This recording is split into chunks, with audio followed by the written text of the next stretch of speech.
उपरिचर नामक एक सत्यवादी धर्मात्मा थे जो चेदी देश के राजा थे। उनकी तपस्या से संतुष्ट होकर इंद्रदेव ने स्फटिक मणि से बनाया हुआ विमान दिया।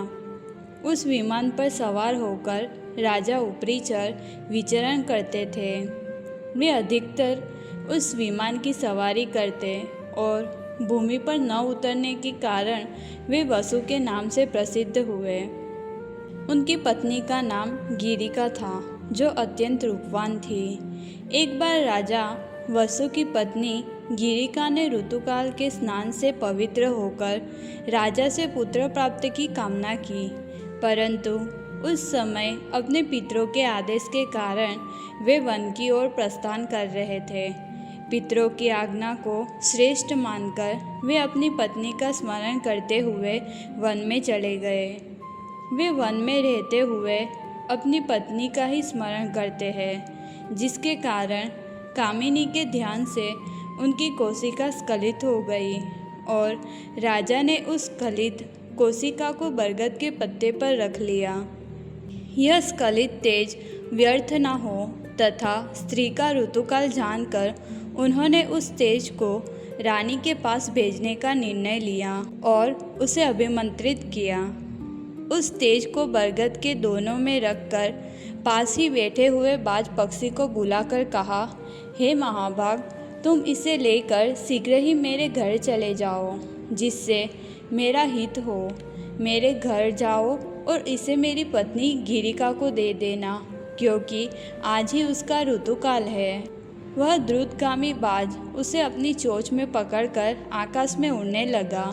वही एक दूसरे बाज पक्षी ने मांस का टुकड़ा समझकर उस पर आक्रमण करने लगा, जिसके कारण वह कोशिका वाला दोना यमुना जी के जल में गिर गया।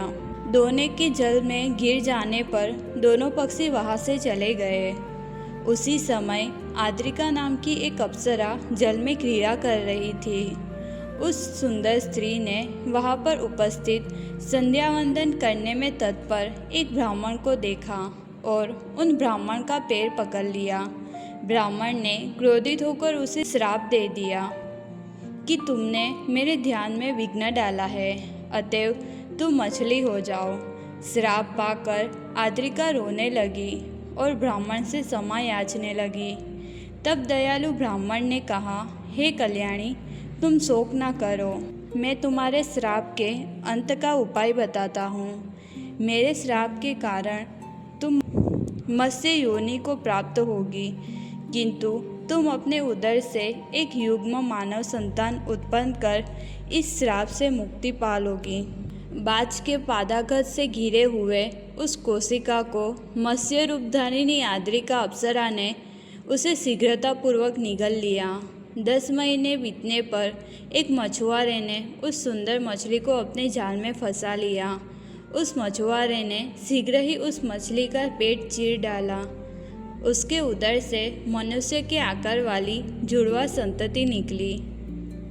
उसमें से एक रूपवान बालक तथा एक सुंदर मुख वाली बालिका थी। इस अद्भुत घटना को देखकर वह भी अत्यंत विस्मित हो गया। उसने मछली के पेट से निकले उन दोनों बच्चों को राजा उपरिचर को सौंप दिया। राजा भी आश्चर्यचकित हुआ और उसने उस सुंदर पुत्र को ले लिया।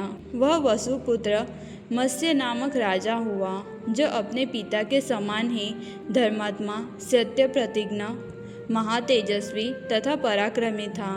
राजा उपरिचर ने वह कन्या उस मछुआरे को ही दे दी, जो आगे चलकर अपने गुण विशेष के कारण वह मत्स्यगंधा के नाम से प्रसिद्ध हुई।